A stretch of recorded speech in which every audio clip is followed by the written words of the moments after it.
गोकुल की गलियों में हर सुबह एक ही आवाज गूंजती थी। कान्हा फिर माखन चुरा ले गए। कृष्ण पूरे गांव की जान थे।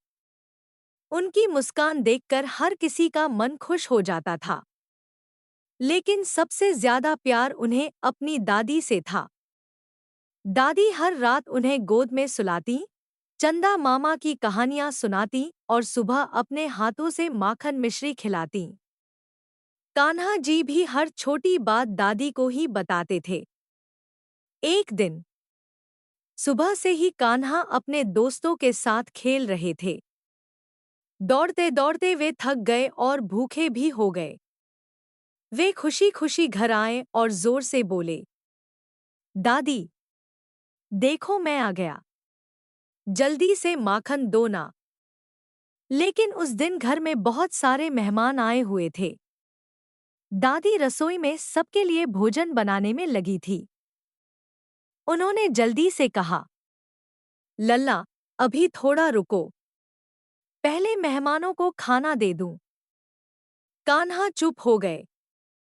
उन्हें पहली बार लगा कि दादी के पास उनके लिए समय नहीं है। वे धीरे से बोले, पहले तो दादी मुझे देखते ही गोद में उठा लेती थी। लेकिन दादी काम में इतनी व्यस्त थी कि उन्होंने कान्हा की उदासी नहीं देखी। कान्हा का मन टूट गया। कान्हा धीरे धीरे आंगन से बाहर चले गए। आज न उन्होंने बांसुरी बजाई, न गायों के साथ खेले, न दोस्तों से बात की। वे यमुना किनारे जाकर बैठ गए। हवा चल रही थी, पेड़ों के पत्ते हिल रहे थे। लेकिन कान्हा का मन बिल्कुल शांत नहीं था। वे मिट्टी में उंगली से गोल गोल निशान बनाते हुए सोचने लगे, शायद दादी अब मुझसे पहले सबको प्यार करती हैं।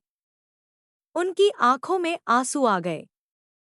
उधर घर में थोड़ी देर बाद दादी ने देखा कि घर असामान्य रूप से शांत है।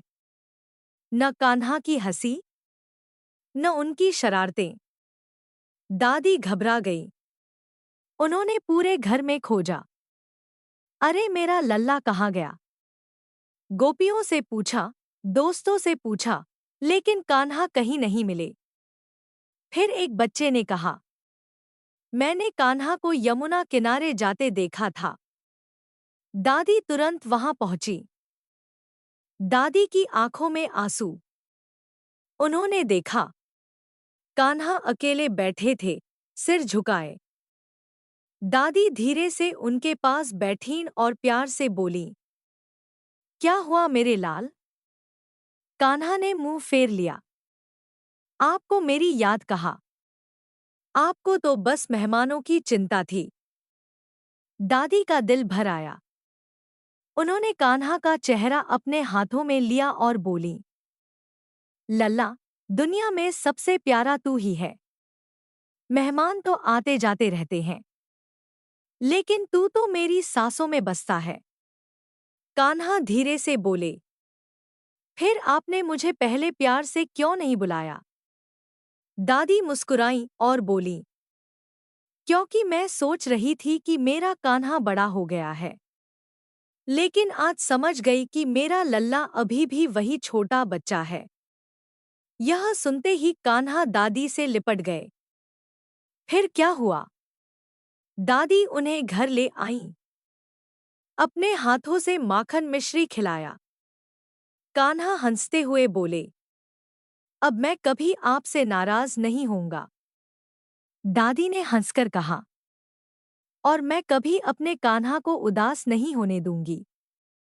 उस रात पूरे गोकुल में फिर से कान्हा की बांसुरी गूंज उठी। जहां सच्चा प्यार होता है, वहां छोटी नाराजगी भी रिश्ते को और गहरा बना देती है। भगवान भी प्रेम, अपनापन और ध्यान चाहते हैं।